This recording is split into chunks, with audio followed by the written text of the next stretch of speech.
Good day ka-happy. Kamusta na kayo? Happy weekend, happy Saturday sa ating lahat. Nandito muli tayo sa park. Meron akong ipapakita sa inyong halaman. Napakaganda. Namumulaklak lang siya pag summer. Dito ewan ko lang kung namumulaklak din ito sa ibang weather, sa ibang lugar. Kasi itong halaman na ito guys, hindi ito galing dito sa Middle East. Export kasi karamihan yung halaman dito.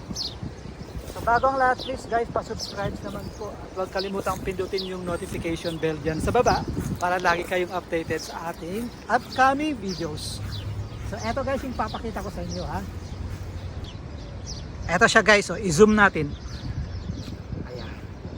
Eto yung guys tinatawag kong yellow bell. Pero hindi siya yung yellow bell na na parang vine. Yellow bell na vine na nakikita natin sa Pilipinas. Pero ito kasi yung parang yellow bell guys na tree, ayan. Parang nung sinerch ko ito, actually may mga vlog na ata ako nito. Siya, may bunga din ito guys. May mga buto nagkakandalaglag diyan. Yung bunga niya parang kasing haba ng ng sitaw, na green tapos nagda-dry. Ayan yung kulay brown ng mga yan guys.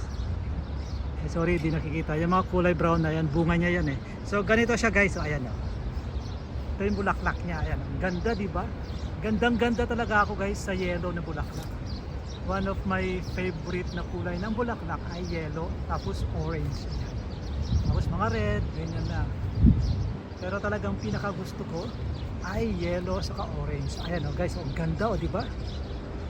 Marami ito dati guys sa park. Napakarami nito dati. Ito din flame tree. Ang dami din dating bulaklak kaso ubos na. Marami ito guys, ayan Ayan Pag sinisearch ko, either Korean yellow bell ang lumalabas or yung Brazilian, parang ganun. Ito siya guys, ito yung puno niya, ito yung dahon niya. Ito medyo mababa. So ito guys, ayan. Medyo soft siya na silky, soft na parang velvety ang niya, ang texture ng dahon niya. Pag matured na yung dahon niya, medyo na siya, hard, medyo tawag ito matigas na parang crispy rin. Ayan, nagki-crispy siya pag matigas na. Ayan siya guys So yung pinaka bagong leaf niya is velvety siya. Ayan Saan ba yung mga bagong leaf? Ayan. So marami dun Puntahan nga natin yung mga yellow dun. Ito kasi yung malapit sa akin. So yung bulaklak niya guys, nagkakandahulog lang siya. Ayan, ang dami Diba, ang dami. So ayan guys, kita nyo, ayan Ito pa. Kita nyo yan guys. Puntahan nga natin yung nandun guys na medyo abot natin yung bulaklak para may pakita ko sa inyo na mabuti yung bulaklak niya. So tara guys, samahan nyo ako Kapit lang, huwag kayong bibitiw guys. Wala na pala silang bulaklak guys. Ayan kita nyo mga yan. Ayan dami. Ito mga puno na yan. Yan yung sinasabi kong yellow bell, Korean yellow bell. Wala na silang bulaklak. Lagas na sila. Pero kapag namulaklak talaga yan guys, alam mo yung bouquet ng bulaklak na napakalaki, na puro yellow. Ang ganda guys. Ito wala na Ito yung mababa. Kaya ako pumunta rito kasi mababa sila. So kitang kita mo yung ganda ng bulaklak guys. Hawak na hawak mo. Ang ganda. Ayan yung mga puno nila Ayan sila. Ayan yung puno. Nag-uwi nga ako ng seeds niyan Hindi ko alam kung itinanim nila. Ay, tinanim daw pala ng sister ko pero hindi ko alam kung tumubo. Ayan sila guys. Ang dami rito pag namulaklak guys. Ang ganda kasi. Ayan. So yung sinasabi kong white na parang nagpipitch, whitish na nagpipitch, siya, yung bulaklak niya parang isa-isa, dalawa-dalawa ganun.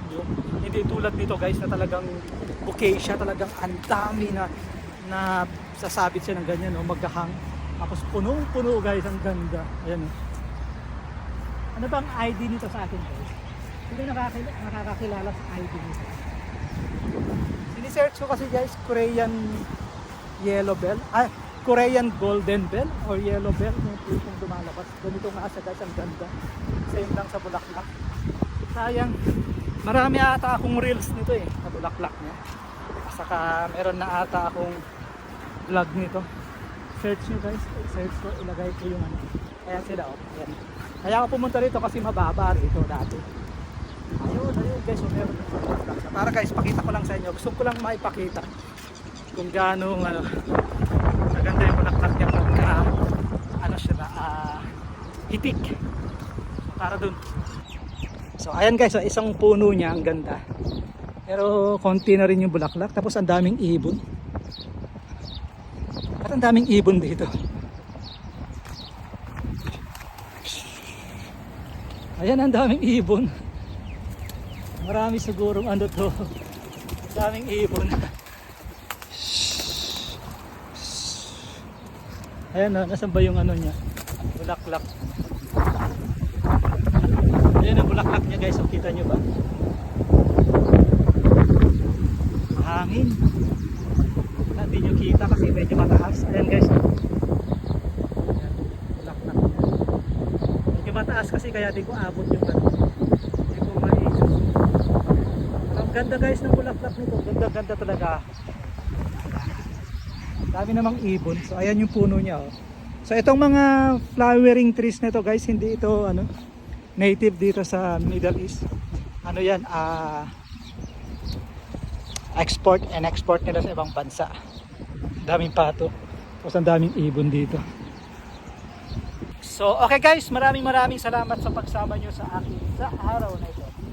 Nandito na naman ako sa park kasi pagkatapos ko talagang kumain, naglalakad-lakad ako para matunawan tayo. Please guys, don't forget to subscribe and don't forget to click the notification bell down there para lagi kayong updated sa mga upcoming videos natin. Paki-likes na rin ninyo yung mga shorts natin guys, na regular ako nag-upload ng mga shorts about flowers, about plants. So ayan guys. So, okay guys, maraming salamat. Happy weekend sa ating lahat.